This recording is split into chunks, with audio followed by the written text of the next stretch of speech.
श्री शिवाय नमस्तुभ्यम। घर में पैसा नहीं दिख रहा, व्यापार तो अच्छा कर रहे हो, घर में चार चार लोग कमा रहे हैं, सब कोई मिलकर कमा रहा, तो भी पैसा नहीं दिख रहा, तो भी धन नहीं दिख रहा, रुपया नहीं दिख रहा। महाराज, अगर धन संचिता में नहीं पड़ रहा, धन संचिता में नहीं आ, तो महाराज शिव महापुराण की कथा कहती है तिल्ली का लेखन। तिल्ली काले कलर की तिल को लेकर उसके साथ में थोड़ा सा चावल और हमारे यहाँ चावल के साथ में चावल की धान आती है, आपको बाजार में मिल जाएगी चावल की धान, जिसको जौ का भाग अलग हो जाता है, जौ गेहूं की हो जाती है, पर चावल की धान कहते हैं उसको। इन तीनों को एक कटोरी में रख लो, तीनों पानी में गलाना नहीं है, बस कटोरी में रख। महाराज, दरवाजे के नजदीक में, जब दरवाजे से अपन बाहर निकलते हैं तो उल्टे भाग में उसको रख दिया। घर से एक लोटा पानी जिसमें कच्चा दूध मिला हो, वो कटोरी शनिवार के दिन रखकर रविवार को उठाकर ले जाकर कलश नीचे रखकर सीधे हाथ में कटोरी रखकर शंकर जी को समर्पित कर दो। जल चढ़ा दीजिए। बाबा भोलेनाथ के जो चरण पादुका है, उस पादुका में वही तिल्ली, वही चावल का भाग, वही जौ, जो आप चावल का धान बोलेंगे, धान, उसको लेकर दोनों भाग पर समर्पित करो। आते समय वो दोनों भाग पर चढ़ी हुई तीनों चीजें उठाकर लेकर आ जाएगी। दुकान में, व्यापार में, व्यवसाय वाली जगह पर उसको रख दीजिए। कभी जिंदगी में संपदा कम नहीं होगी, संपदा बढ़ेगी।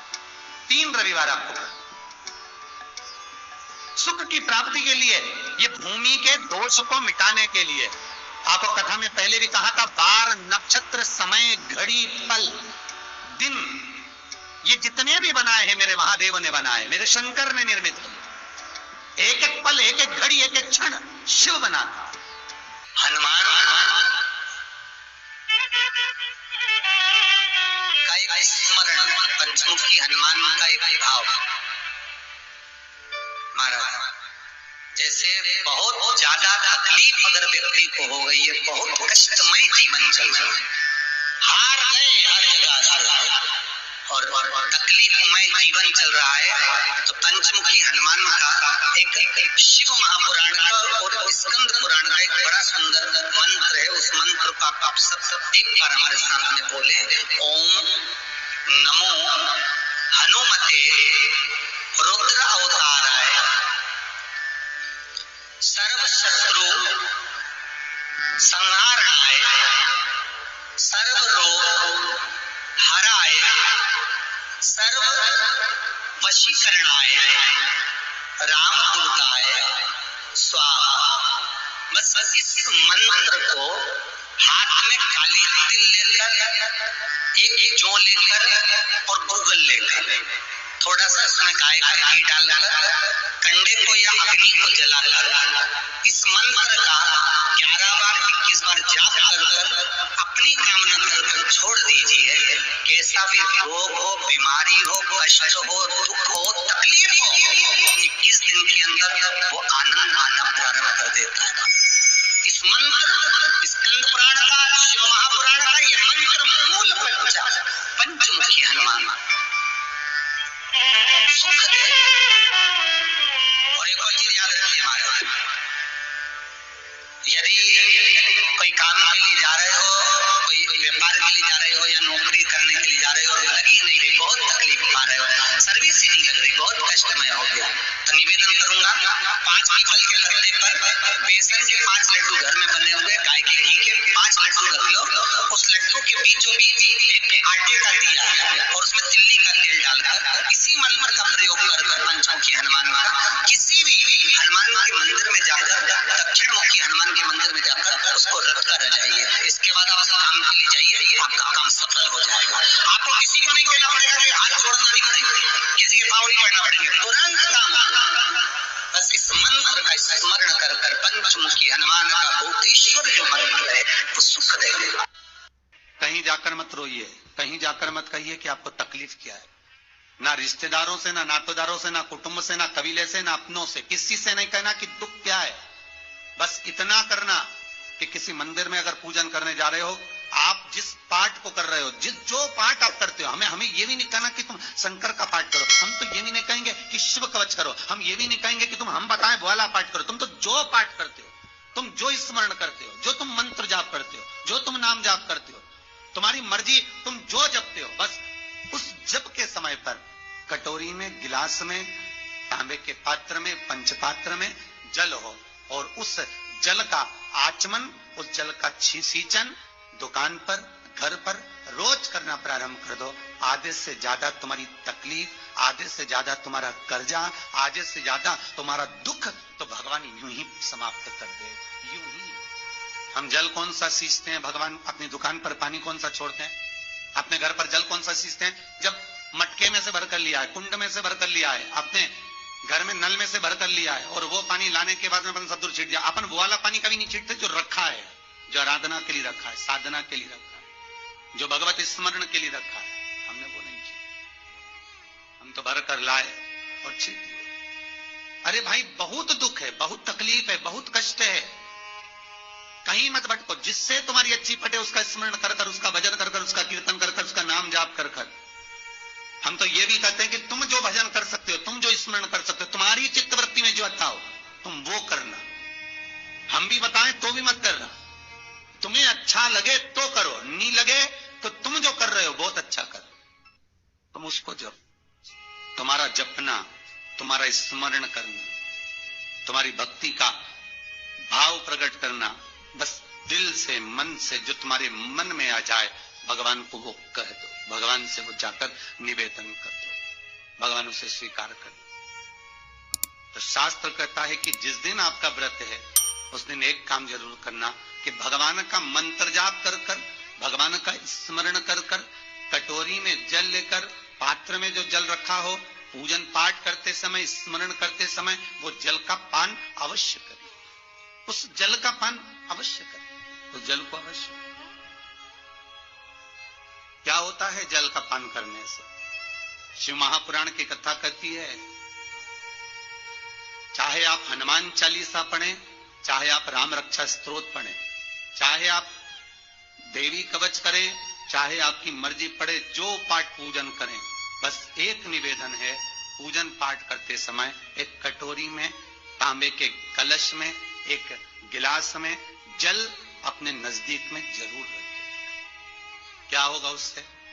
आप जितना पाठ करेंगे, आप जितना पूजन कर रहे हैं, आप जितनी आराधना कर रहे हैं, आप जितनी साधना कर रहे हैं, आप जितना तप कर रहे हैं, आप जितना हनुमान चालीसा, दुर्गा चालीसा, राम रक्षा स्तोत्र, यमुना अष्टक, गोवर्धन चालीसा, जो भी आप जप रहे हैं, जो भी आप सर्वोत्तम जी का पाठ करें, आप जिस भी पाठ को कर रहे हैं, उस पाठ को करते समय अगर जल तुम्हारे पास में रखा हुआ है तो तुमने जब पाठ किया तो उसका जो तात्विक अंश है वो जल के अंदर जाएगा, और वो जल जब हम ग्रहण करेंगे तो हमारा जीवन आनंदित हो जाए। पहले के संतों को उठाकर देखिए, पहले के साधुओं को उठाकर देखिए, पहले के तपस्वियों को उठाकर देखिए। साधु सन्यासी तपस्वी जहां पर तप करते थे उनके पास में कमंडल में जल रखा रहता था, उनके कमंडल में जल होता था। उन्होंने कमंडल में से जल लिया, श्राप दे दिया, उन्होंने कमंडल में से जल लिया, आशीर्वाद दे दिया। तो कई शास्त्र, कई विद्वान कहते हैं कि उस सन्यासी का तप बल इतना प्रबल था कि उसके मुख से जो निकलता था वो हो जाता था। ध्यान देना, सन्यासी के तप बल से भी प्रबल था उसके कमंडल का जल, जिसको वो पठन करता था, तप करता था, साधना करता था, भजन करता था, कीर्तन करता था, तो जो जल उसके पास में रखा रहता था उसमें इतना पावर आ जाता था कि बस उसको छोड़ते ही वो श्राप लग जाता।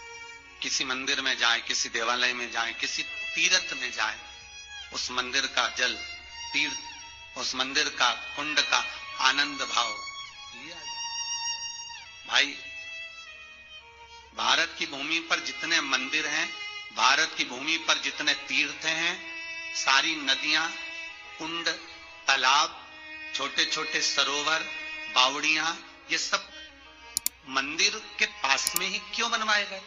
ये कुंड, ये बावड़ियां, ये तालाब, ये सरोवर, ये कुएं, ये सब मंदिर के करीब में, तीर्थ के करीब में क्यों बनाए गए? उसका कारण केवल इतना है। और क्यों इतने पवित्र होते हैं? क्योंकि वहां भजन करने वाला, वहां साधना करने वाला, वहां स्मरण करने वाला, वहां कीर्तन करने वाला, वहां मंत्र जाप करने वाला, वहां नाम जाप करने वाला जब जप करता है, साधना करता है, पाठ करता है, तो उसका तेज पुंज उस जल में चला जाता है। उस जल का पावर इतना प्रबल होता है कि जीव अपने आप कल्याण हो जाता है। मात्र स्नान से, मात्र पूजन से, मात्र तर्पण से, मात्र आचमन से। शिव महापुराण तो यहां तक कहती है कि आप शंकर भगवान को जल चढ़ाएं, थोड़ा सा जल पात्र में रख लें। जहां पूजन कर रहे हैं, जब थाली से पूजन, पहले सबसे पहले तो जल ही चढ़ाओगे ना, जल चढ़ाने के बाद उस पात्र को रख लें, थोड़ा सा पानी उसमें बचा लें, 2-4 बूंद, 8 बूंद, 15 बूंद, 20 बूंद, 1 चुलो, थोड़ा सा। भगवान शिव की आराधना करी आपने, दिया बत्ती करा, पूजन करा, आराधना करी, मंत्र जाप करा, घंटी का नाद करा, और भी लोग आए, उन्होंने भी भगवान का नाम लिया। जब घर की ओर प्रवेश करें, पूजन की थाली जब लेकर चलें, तो जो कलश में जल हो उसका आचमन कर लें या अपने ऊपर छीट लें, उससे सुख का अनुभव होता है। स्कंद पुराण कहती है मनुष्य के जीवन के दुख को समाप्त करने में जल की परिभाषा प्रबल है। पहले के जमाने में बच्चों को डराते थे तो कहते थे बा हुआ है। आज के जमाने में सासों को डराना हो तो कहते बहू आई, अभी तो गई थी, कहां से आ गई, मायके गई थी, वापिस आ गई। लोगों को बहू से भय होने लगा। और मेरा निवेदन है, बहू से भय नहीं होना चाहिए, बहू से प्रेम होना चाहिए। वो अपना घर परिवार सब छोड़कर आपके लिए आई और आपको उसका सम्मान करना चाहिए। और बहुओं से निवेदन है, जिस मां ने पूरी जिंदगी जोड़ा है, संपदा को संजोया है, वो तेरे लिए संजोया है, तेरे को देकर जाए। दुख ना मना, जीवन को सुखमय आनंदमय।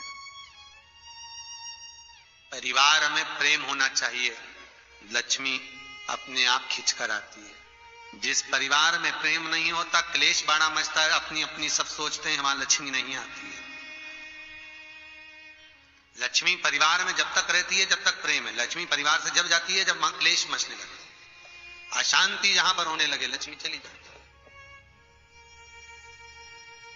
और फिर निवेदन करूंगा, कार वाली बहू मत लाओ, संस्कार वाली बहू लाओ। कार वाली बहू लाओगे, वो कार दे देंगे दहेज में, वो कार दे देंगे विदाई में, कन्यादान में, वो तुम्हारा सम्मान नहीं करने वाली, क्योंकि कार लेकर आई। संस्कार लेकर आने वाली बहू लाइए तो कार का तो ढेर लगा देगी, कारों का ढेर लगा देगी। बहू लक्ष्मी होगी, उसके चरण में स्वयं सुख है, वो आ जाए। हर हर महादेव।